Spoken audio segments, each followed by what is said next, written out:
Alright, ladies and gentlemen, what is going on? Welcome back to the betting talk, where we talk the best bets that we have for the week, the bets that we like for UFC, NFL, and everything else in between.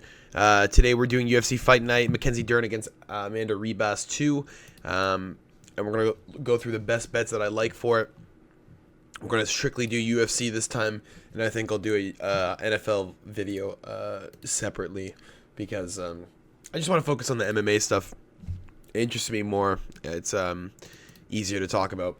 Let's just get right into it. So we're going to go through the best bets that I like for the week, and then we're going to just move on to just some, half-decent bets that, I'm going to be touching with some parlays most likely. So we're going to go start with the first bet that I think, it's pretty close here, and it's Ernesto Cadescate against Nicole Calalari, and we're going Nicole, and the reason being is she's a plus 225, 3.25 to 1 underdog, against a girl who lost in her UFC debut to Dion Barboza, showing little to no grappling. Showing that if she gets taken down, she's not getting up. And Nicole Calalari is a girl who she can submit you from the bottom. She can submit you from the top. Her armbar is nasty. Really, really flexible hips. Really quick to get those angles. And Ernest is tall as shit. She's 5'9". Has that 71 inches of reach, which is going to be a problem for Nicole in the stand-up. But if we get to the ground, Nicole's going to be able to kind of snatch those limbs. The longer limbs, the easier the submission, the easier the chokes are. And I can see her getting a triangle or an armbar on Ernesta, who just gets either taken down in a bad scramble, or lays on top of Nicole when she's tired and then just gets caught. The line being 225, in my opinion, wild. Nicole by submission plus 850. Oh, we can't see that here. Let's just move my camera over here. Plus 850 for Nicole by submission. 100% you should be touching this. 100%. That is a crazy line. I really, really don't mind it. I like Nicole a lot. Ernesta, I wouldn't fucking bet any money on this lady. And both of these ladies, really, really good finishers. Ernesta having a couple knockouts. Again, her nickname is heavy-handed. She does have heavy hands. She's very, very good in the boxing. It's just, I don't think Nicole's going to have a problem here. I think she's going to kind of probably lose the first round, and I think second and third are going to be all her, and I think she's going to get the submission victory, at least in the third, if not in the second. Fight to go the distance, no, plus 170 if you don't like Nicole getting there. Again, that's very possible, long fighter against her, but again, submission artist against long fighter. We're taking the submission artist all day here, especially when they're in a position where Ernesta has clearly shown that she has no grappling, and she's going to get stuck there. Next, for the best bets, honestly, I'm just going to throw a little hint out there. Nurello Aliyev is a very, very good prospect that a lot of people have forgotten about. He's only 8-0 inside of his career, last fighting Rafael Alves to a majority decision. He's a very, very good wrestler, very good chain wrestler. He's kind of just a really aggressive Dagestanian. I don't even think he's from Dagestan. Where's he from here? Tajikistan? They're all fucking crazy Russians up there. And Selecki is just... he's good. Like, his submission is really good. Like, plus 1,400 on Joe Selecki by submission. At least a sprinkle. A half unit. I don't know what units you're playing with. I don't know if you guys do play with units. I personally don't. I don't have a bankroll when it comes to gambling. I'm just kind of throwing shit at it and just seeing what sticks. And I think it's worth half a unit. I think Joe Selecki, to grab a submission on Aliyev, just leaves himself open. Snatch up by Joe Selecki, who's known for that. It's worth a look. Again, that's not a best bet. It's just a little throwaway hint there, because you're probably going to just chuck money on it and lose it. But, again, same thing with Preston Parsons. He's fighting Jacoby Smith. We don't know much about Jacoby Smith except that he's a decent wrestler with some good hands, and Preston's really, really good. So it's plus 400 on Preston Parsons. It's a little bit wide. If you win early in the night, I'd chuck some cash on him too. Trey Ogden against Thiago Moises. Another best bet, Trey Ogden. I'm taking the Trey Ogden line. Thiago Moises, I don't think should be a favorite here. He's a little bit, is he older? I think this is the guy that's a little bit older. He's like 36. Oh, shit. No? Who am I thinking of? Thiago Alves? Yeah, this is who I'm fucking thinking of. I don't know why I'm thinking of Alves. Anyway, okay. Yeah, lost to Ludovic Klein. That was a long decision. He was a big underdog in that fight, I'm pretty sure. Big underdog. I was wrong. Who's the big underdog from Ludovic Klein? It wasn't Roberts. It was AJ. That's the dude he knocked down, huh? Yeah. Okay. Sorry. We're going to go back here. Thiago Moises losing to Joel Alvarez first round. Again, just that guy is an absolute tank. Has never lost. All right. Has never won a fight in a decision. Always a finish. Benoit Saint Denis, ground and pound. And Benoit's not very good. I don't think Benoit is the cream of the crop. I think Benoit is like a fucking gatekeeper, to be 100% honest. He beat Mitch Ramirez, but I don't really take that into consideration. Mitch Ramirez, I mean, lasted till the third round. Got knocked out via leg kicks when he's one of those guys that just doesn't really... He doesn't fit inside the UFC yet. He just doesn't have, like, the type of experience needed to make it inside the UFC. He's just kind of... He's beating really, really big cans and just getting thrown in the UFC against fucking beasts. And Trey Ogden is just one of those guys that's good everywhere. He's really good everywhere. His submission game is fucking peak. His stand-up is not that bad. Even though he doesn't have a knockout in his career, his fucking kickboxing's okay. It's not incredible, but he's just using it to take you down. He's using it to set up. He's not just butt scooting towards you or going for the leg. He's genuinely trying to set things up with his hands in order to get you into a bad spot where you're just guessing on everything, which he does really well. He's done it in the last 3 fights. Nicholas Mota, he had the choke. The fight was going to be over anyway. Again, Mota didn't tap, but Trey was going to get him there anyway. I genuinely think it didn't matter. 2 really good decision wins over Kurt Holloway, who's a decent wrestler, and Louis Karanzabov, who, again, also decent. He's decent everywhere. He's not bad. He's genuinely not bad. He's very decent. And Trey had a really good victory against him. And I think here against Thiago Moises, I think this is where Trey starts to move up into the higher tier competition. I think Trey can make it in the top 20. Top 15 is a little bit long of a stretch. 155 is a little bit stacked right now. Trey would need to probably improve quite a large sum. I don't think he's there quite yet, but I do respect him the fact that Trey has improved significantly over the last 2 years. He's fighting a Thiago Moises who looks like he's starting to reach his peak in terms of who he can fight and how far he can get inside of this division, inside the UFC. And I think Trey's going to expose it. I think Trey's just going to take him out, give him his second loss in a row. And we're going to see Trey Ogden make at least one last run at what he thinks is a title run. I don't know. It could be a title run, but I don't think it is. I think this is just one last stretch for Trey Ogden in his career at 35 years of age. We're getting a little bit old here before he makes a move to 170, because I think he can be a big boy. I think at 170, Trey at like 38 years of age could be a fucking monster. I don't think he'll be a champ, but I think he can be decent. Trey right now is really good, and the 150 line really, again, indicative of that. He's very, very good. He's keeping it close with Moises, and I think he's going to just run over him, to be completely honest. Yeah. Anyway, we're going to go move on. I was going to pick Jose Johnson as another best bet. I think I like him a lot, but Boons is just a little bit unpredictable. We're going to go with Uros Medic against Punahele Sorano. We're going to go with Uros Medic. I think this is obviously one of the best picks of the night. I think Uros is going to be able to get a finish. Decision's a little bit wide. I don't think he's getting his first decision ever against a guy who's been knocked out multiple times in his career. I just don't think it's going to fucking happen. Or no, only one time? I guess Dustin rocked him a little bit, I'm pretty sure. Anyway, it doesn't matter. I like him as a minus 200, plus 150 as the KO. That's a little bit fucking close. Over 1.5, I don't mind. I think Uros is going to have to lay a little bit of hands on him. But again, I can see Uros slipping and throwing a nasty uppercut to ending it early. I can see it just because Uros is just really, really good in just figuring people out. He's got the boxing. He's got everything for it. He's got literally everything. Everything you could want in a fighter, he's got it. He just needs to get the ground game going. Excuse me, and fucking start working on that wrestling, because he's just kind of getting stuck. And when he gets stuck, it's kind of unfortunate to see, because you're dealing with a guy who, like, he has so much fucking power in his hands. He doesn't have a decision victory in his entire career. He has a couple submission victories, and he still chooses to wade into the fire, even in the third round. And if he had some grappling to him, he could be a demon, bro. A fucking, what is he at? What's the weight? Welterweight? He's 170. He could be like a Hamza, bro. He could just rush people. If he has the cardio. He's really good. I think Medic is going to stomp over him here. Serrano's going to be winging shots inside the pocket, trying to clip Uros whenever he's trying to use his clean boxing technique.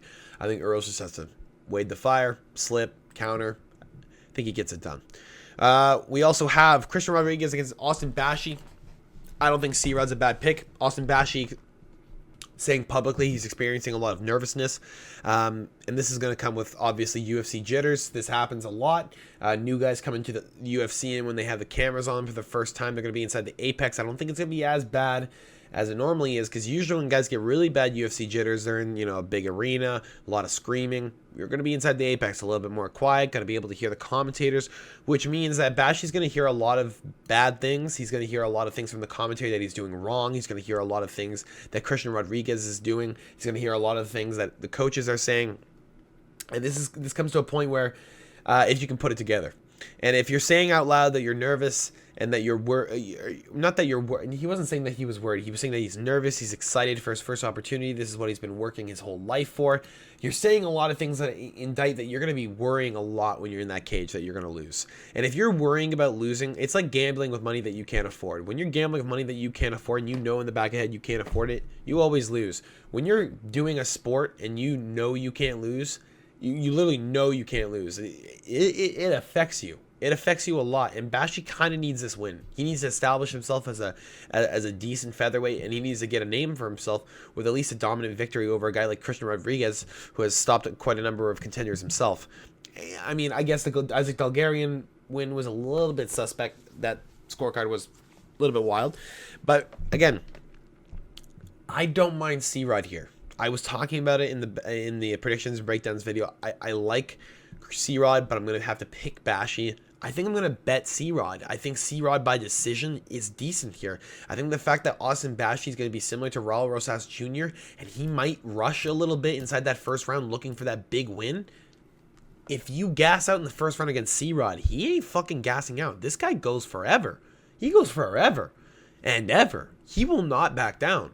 And I think that's where C-Rod kind of has an advantage, but Austin Bashi has gone to a couple decisions in his time so far as a martial artist, and he's kind of just taking dudes out recently. So it's going to be interesting to see. Now, again, they're not crazy good. Askar is not that bad. He was in something else, right? Yeah, LFA. But wasn't he... Titan FC, yeah, I do remember that too. I think C-Rod might be able to outpace him. I think it's gonna be a pace issue. I think Austin's really, really good. I think his grappling is fucking insane. It's just this is high level competition, and being thrown into this for your first fight, you lose the first round, you might lose your fucking will, to be honest. Just hoping that C-Rod gets through it. See, I just want to see. I genuinely just want to see, because I'm not sure. I'm not 100% sure yet. Probably well, I got two more. Where are three more? I know there's a lot of best bets, but there's some decent fucking fights on this card. Chris Curtis versus Roman Kopylov. We're going Chris Curtis. Clean boxing. Slick. Roman Kopylov got his shit kicked in by Cesar Almeida. Still won that fight because of the grappling. This is a guy that's not going to let you grapple. Chris Curtis is very, very good in the defense. Okay, we've apparently lost our internet. Nice. All right, well, while I wait for my internet to come back, let's just talk about this here. Chris Curtis being a really decent boxer, Roman Kopylov really decent kickboxer. We're going to get into some close exchanges where Chris knows that he has to cut off Roman in order to keep it close, in order to keep Roman away from his kicks, keep him away from that high kick that's really devastating that knocked out Claudio Ribeiro inside that second round. And I think we're going to have a Chris Curtis who really just is slipping and dodging in the pocket and just is cracking Roman with really nice shots. I think the body work is huge here. I think he's going to rip to the body a lot, really clean uppercuts to the midsection, and he's going to just hurt Roman to the point where he's not going to be throwing those kicks anymore. He's going to be blocking to the body, and then Chris is going to open up those shots to the head and maybe take him down. I think Chris is really, really decent here. Plus 180. He was a plus 220, I believe, to start the week. I love Chris Curtis here. I would be hugging that line all day. I think he's a lot better than Roman Kopylov. I think Kopylov is a little bit one-dimensional. I think when it comes down to it, the 31-11 veteran is going to have a lot more experience over Roman, and he's just going to dog walk him for 3 rounds. I really like the decision prop is nice, plus 600, but the KO prop, man, I could see it happening. I could see Roman getting fucking caught. I really can see it. I'm not sure that last guy I'm pretty sure Roman got either choked out by, I think he got choked out by Fluffy, but I think Roman's been knocked out before. No? It's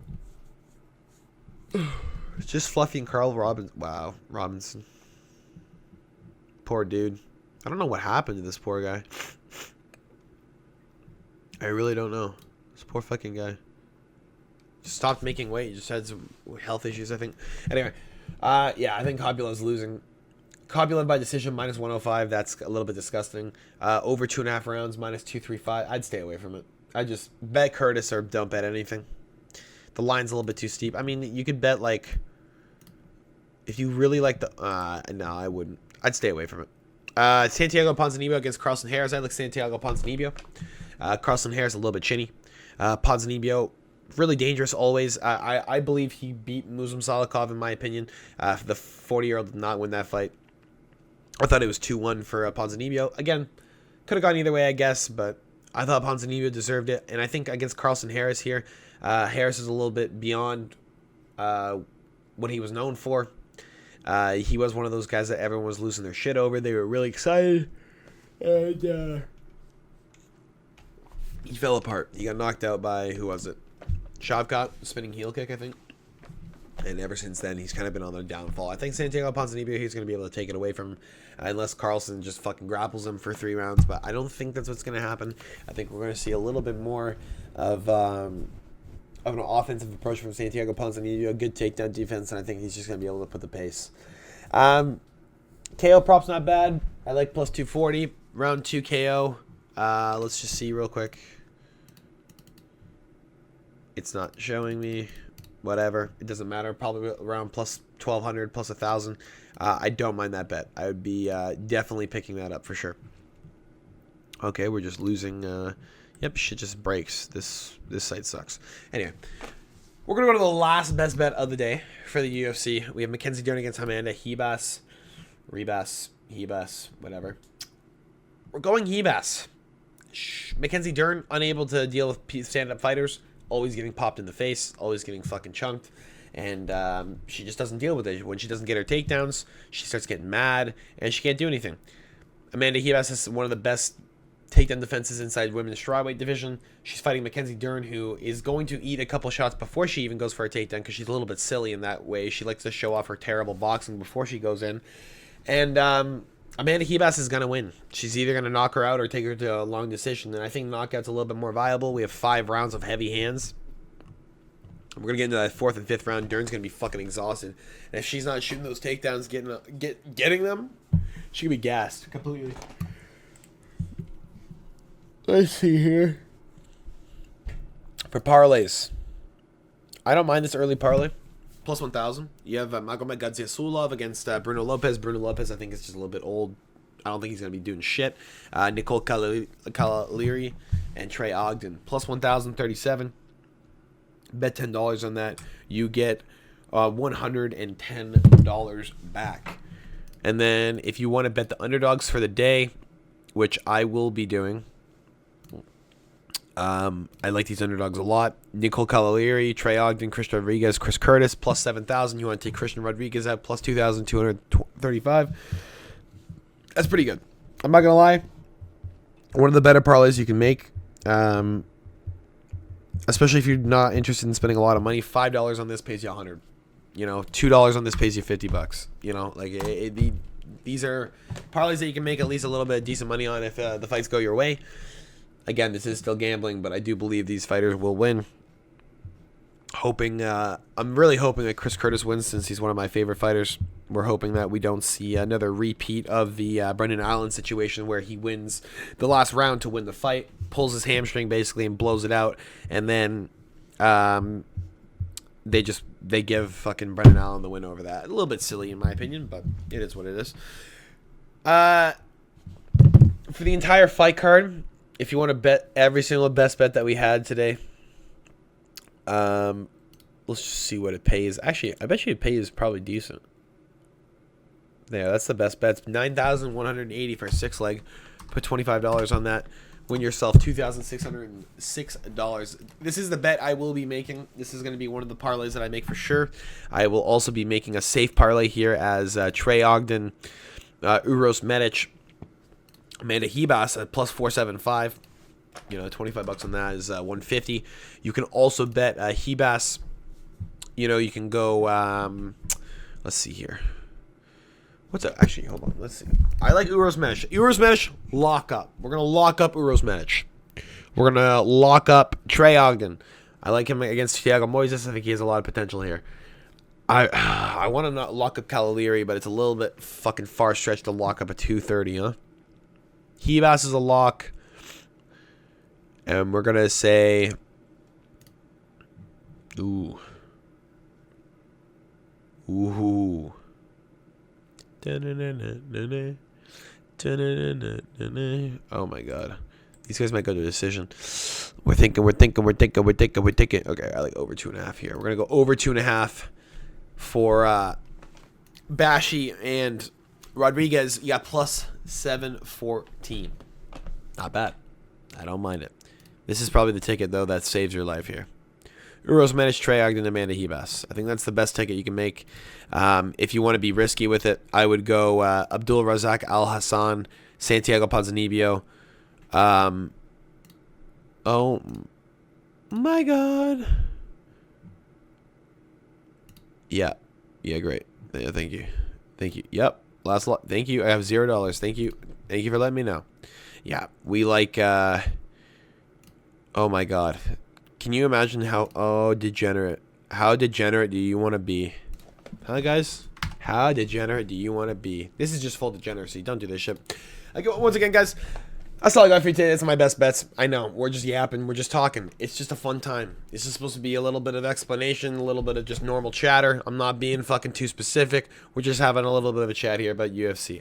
I love this shit. I'm glad that we're back. We're going to be back live on Saturday, January 11th at 4 p.m. for these prelims.